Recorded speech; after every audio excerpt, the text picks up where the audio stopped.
In the last video, I looked at sending this message to Copilot, and Copilot responded appropriately, and it showed us information. And the first thing we looked at is this: what are variables? Now, I covered this in the previous video. Copilot also put out a section on Python data types and an overview of this. Again, I looked at this in the previous video. It then went on, which we didn't see in the last video, to look at strings. Copilot is informing us that strings are sequences of characters enclosed in quotes. It then goes on to show us a computer program, and this computer program is simply one line, and this variable is assigned this string. And if you look at the string, you can see it's made up of sequences of characters: a H, an E, a comma, a space. A space, remember, is a character. And surrounding the string, you can see there are double quotes. Now, at this point, I'd like to emphasize the fact that they don't have to be double quotes in Python. They can be single quotes. They're either both single quotes or both double quotes. You cannot have a string starting with a double quote and ending with a single quote. They both have to be single, or they both have to be double quotes. This line is informing us that strings support operations like concatenation and repetition. Now, concatenation is where you join things together, and in the context of strings, it means the joining together of two strings. Now, the symbol for this is this plus sign here. It's important that you do not get this plus sign mixed up with the addition sign, and it does mean addition when you're dealing with number types in Python. But if you see this with respect to strings, it actually means let's join a couple of strings together. And it goes on to show us a computer program here that does precisely that. Here we can see the string Philip has been assigned to the variable name. And on the next line, you can see we have a string here, hi, and that is followed by this plus sign, which means join together, concatenate with name. And what this will do, it'll join this string here with what's stored in this variable, which is Philip. And what you will have stored in message is shown in the comment of this program here. It'll store hi Philip, and notice the space there because there was a space here in this string. Copilot has suggested that you regard this program statement as the storing of Philip in a box, where that box is identified by the word name. And we can see this animated as shown here.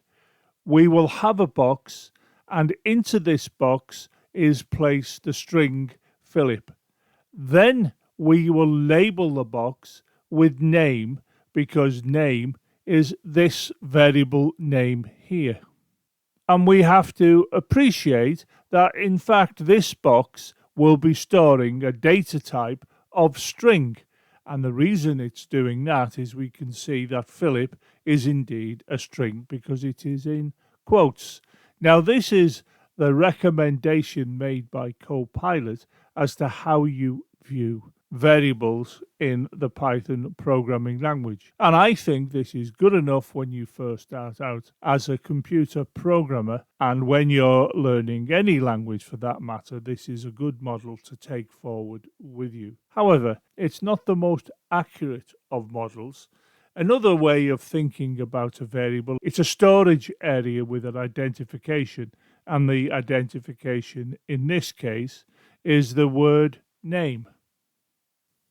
We can also consider this program statement again, and I'm going to introduce a different model that you may find useful when you're thinking of string variables. We can see we have name is assigned Philip. Now, within the Python programming language, there are definitions, and these definitions take place in what are referred to as a class. And when you wish to use what's defined in the class, you have to create an instance of that class, in other words, an object. So within Python, you will find there is a definition of what I'm showing here schematically as a string class. And you can see it as str here, which is an abbreviation to represent a class, a string class. And here you can see I've wrote the word members. Now these members can be data fields, and this is essentially where data items will be stored, but it also has operations. And these operations are small snippets of code called methods inside a class, and these will carry out functions for us. It'll do something for us as a computer programmer. So within the Python class, there is a strong definition of a string. And when you see a program statement such as name is assigned Philip, what we will get is an instance of this class that I'm going to illustrate by this simple schematic animation. And you can see that we have this circle representing the storage of Philip. Now this circle will then have the label name. And what we have got here is an instance of the string class, and this instance is referred to as an object. Now you may say, haven't I just replaced the box that we saw in the last slide with this? Not really, because what we're showing here is that this object is an instance of this class. So within here, there are definitions of operations. And I talked about the plus symbol earlier, and I said its operation was to join two strings together. Now, where is the code that will do that for us? And the answer is it's defined in the string class. It's one of the members of the string class. So when you then create an instance of the string class, in other words, an object, you get given all of the operations that will work upon strings. And these operations are defined in the string class. So we've seen two models so far. We've seen the simple one where we regard it as a box, and we've seen this one here where you have an instance of a string class that's labeled. Now, my preference for a model is shown on the next slide. This is where we have name is assigned the string Philip, and we're still going to be considering classes, which you can see coming into view now.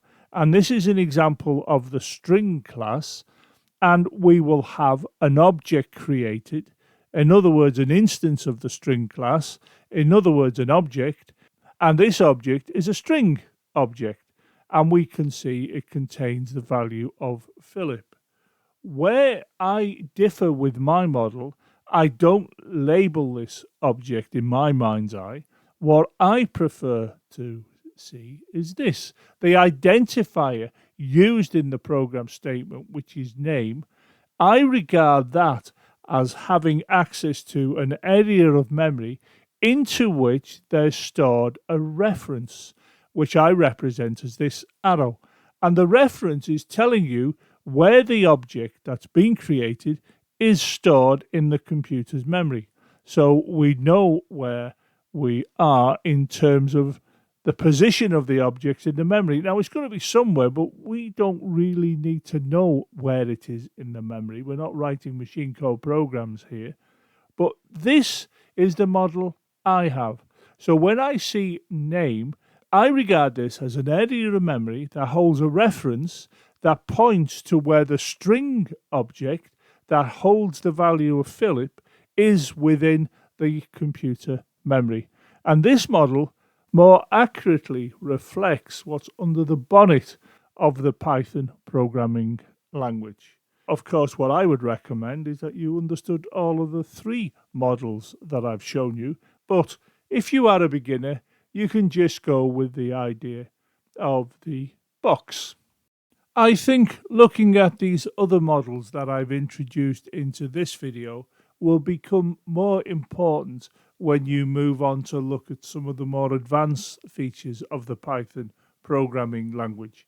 Mainly because this model that you're looking at here will introduce you to some of the nuances of the language and make it easier for you to program in the object orientated way. You'll be surprised how many Python programmers don't touch objects, and that's fine.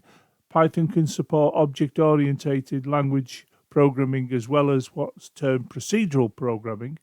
But if you simply want to use a lot of the power of Python, a good understanding of objects is important in my view. So, getting a handle on this model here will hold you in good stead, but I wouldn't spend too much time on it now. Make sure you understand the notion of the box model, but dip into this every now and again and maybe read around the subject. Or, better still, ask Copilot to explain what objects are and classes and how they relate to each other. But again, I wouldn't do that now if you're a beginner, but it is something you need to be considering doing when you're a little bit further into your studies of the programming language.